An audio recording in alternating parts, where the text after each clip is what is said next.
नमस्कार सर्वांचे माझ्या चॅनलमध्ये पुन्हा एकदा स्वागत. तर आज आपण बनवणार आहोत मठ्ठा किंवा ताक.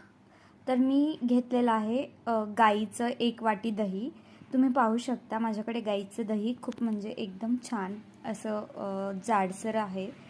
तर तुमच्याकडे जर नसेल तर तुम्ही डेअरीतील दही किंवा नमस्कार दहीचाही वापर करू शकता.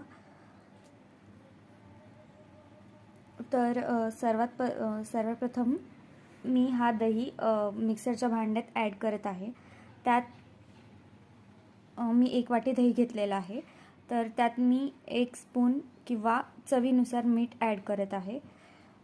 जर तुम्हाला मठ्ठा थोडाफार गोड हवा असेल तर तुम्ही त्यात साखरही टाकू शकता, पण मला जास्त गोड पदार्थ आवडत नसल्यामुळे मी फक्त इथे मिठाचाच वापर करते आहे. तुम्ही पाहू शकता आपला मठ्ठा मिक्स